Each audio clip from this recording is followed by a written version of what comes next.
सभी मेरे पूज्य बुजुर्गों, सभी मेरी माता और बहनों, सभी मेरे उम्र साथियों,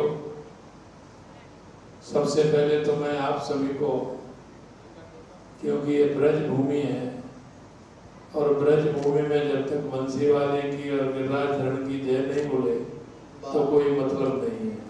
बोले बंसी वाले की, गिरिराज धरण की, आप सभी की, क्योंकि ब्रजवासी की जय भी बोलनी चाहिए। आज के इस कार्यक्रम में महाराज जी ने मेरे को, क्योंकि काफी समय पहले आपने निमंत्रण भेजा,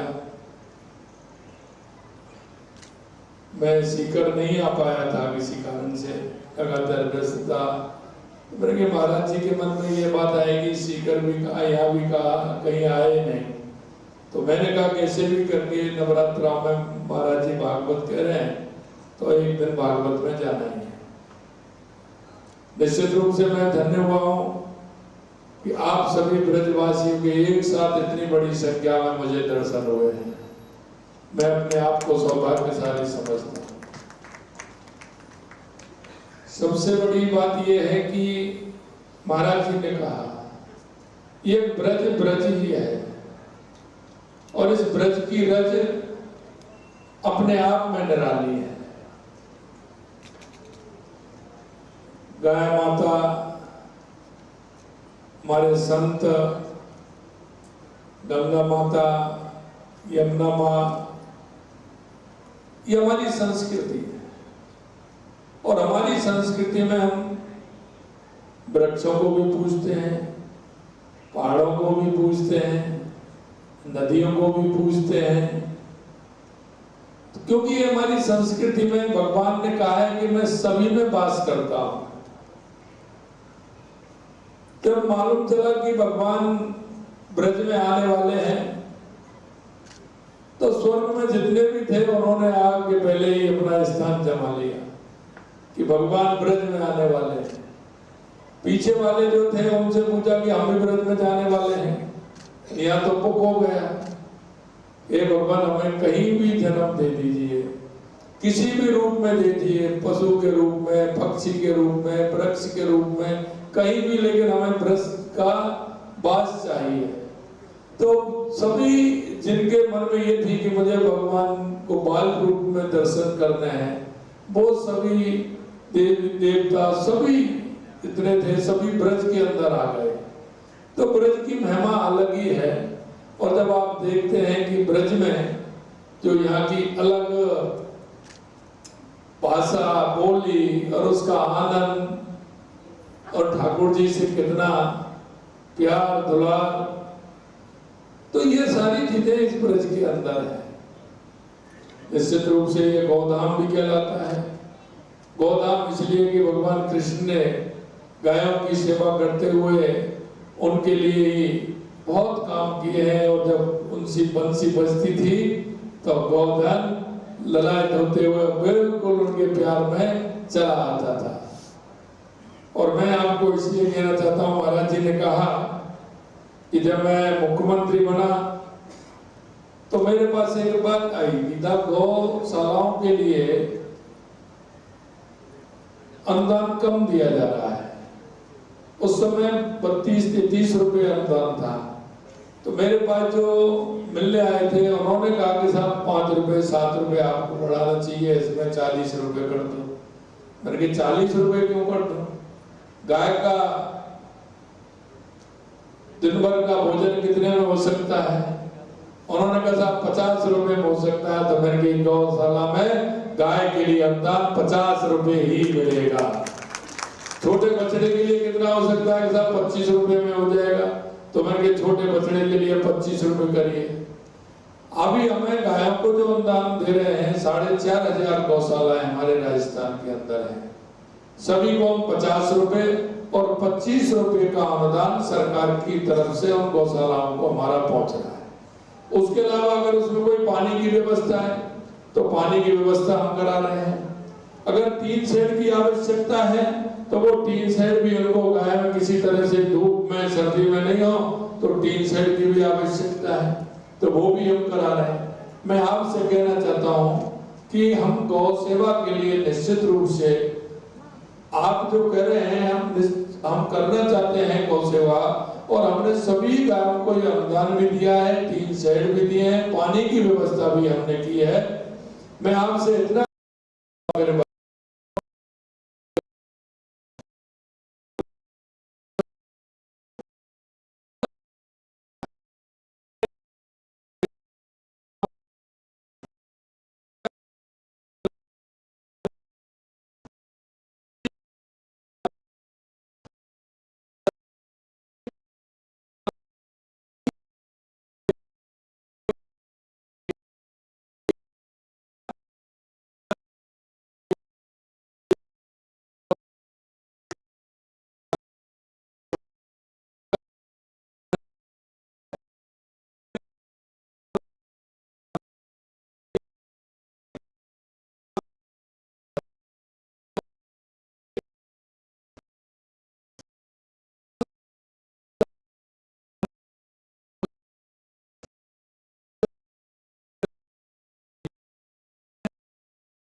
हमने भी 100 करोड़ रुपए खाटू श्याम जी के लिए दिए हैं।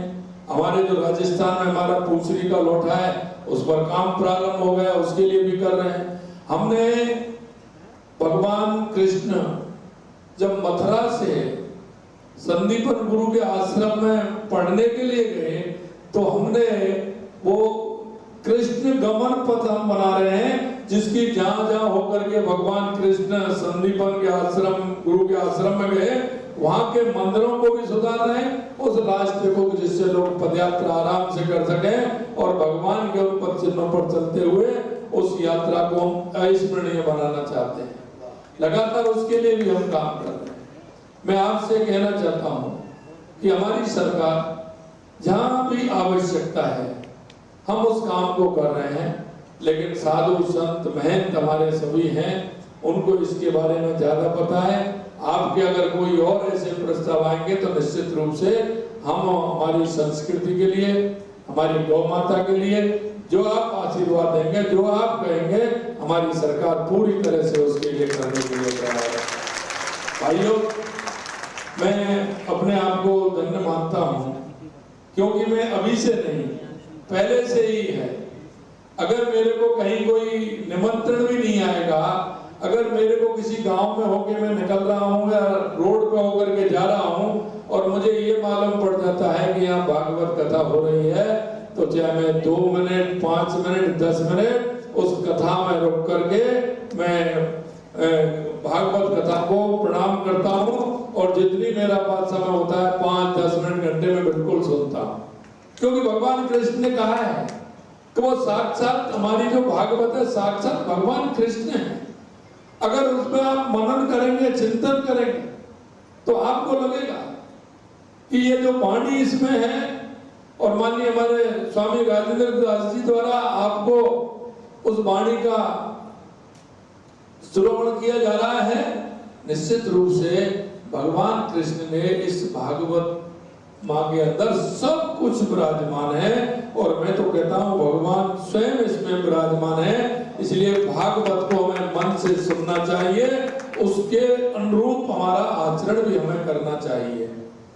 देखिए, सभी हमारे संत महंत मुनि, इनकी बहुत बड़ी देन है, इनकी बहुत बड़ी देन है हमारी संस्कृति को बचाने के लिए, हमारी संस्कृति को आगे करने के लिए। इसलिए सदा संतों महंतों का, गुरुओं का हम आदर सम्मान करें, हम उनके बताए हुए रास्ते पर चले।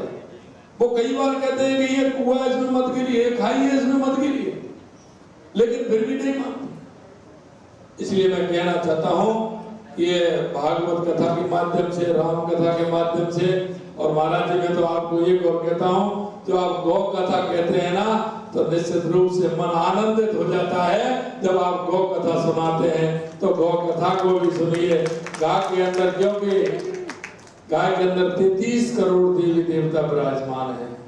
उसका कोई भी ऐसा वो नहीं है जो उपयोगी नहीं हो। मेरा तो महाराज जी यहाँ भी जब मैं भरतपुर रहता था, जब भी मेरे पास में गाय रखता था, और मैं गांव में तो गाय रहती थी, और अभी मैं जयपुर रहूं तो भी वहां गाय, और अभी मैं सीएम हाउस में मैं बाद में गया और मेरी गाय वहां पहले गई थी। और अपनी सुबह जब मैं जगता हूं तो पहले मैं गौशाला ही जाता हूं, मेरे गायों के दर्शन करता हूं, उनको गुड़ रोटी खिला करके उसके बाद मेरी दिनचर्या प्रारंभ होती है। गाय का बहुत महत्व है, बहुत महत्व है। आप गाय को देखेंगे, जब आप कहीं भी जिनके पास गाय है वो देख लेना, जब गाय को सुबह आप निकलते हैं घर से, तो गाय की नजर जैसे जैसे आप जाओगे तो ऐसे ऐसे घूमती चली जाएगी। गाय की नजर बोल देती है कि मेरा ये कहाँ जा रहे हैं, इनकी यात्रा सफल हो, अच्छी हो, ये देखती है। और सुबह शाम को जब लौट करके आते हैं तो गाय चारा कर रही होगी, लेकिन जैसे ही आपकी आवाज सुनाई देगी तो गाय आपकी तरफ देखेगी, और जब तक आप आ नहीं जाओगे वो खाना नहीं खाएगी, वो आपकी तरफ ही देखती रहती है। ये जीता जागता एक उदाहरण है। और अगर किसी ने नहीं देखा तो जाकर के देख लेना कि गाय का महत्व कितना है। इसलिए महाराज जी, आपने जो पीड़ा उठाया है, निश्चित रूप से सरकार के द्वारा, मेरे द्वारा जो भी आप कहेंगे, निश्चित रूप से हमारी सरकार भी करेंगे, हम भी प्रयासरत हैं पूरी तरह से। आपका आशीर्वाद, आप संतों का हमारे ऊपर बना रहे, और इस तरह के कार्यक्रम आयोजित होते रहें, और हम जनता के अंदर, सभी लोगों के अंदर ये भाव जगाते रहें।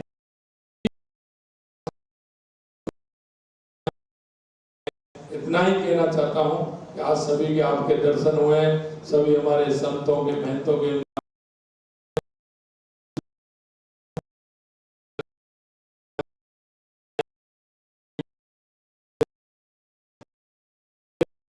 तो नहीं है, क्योंकि मैं, लेकिन आने का ही बहुत बड़ा वो रहता है।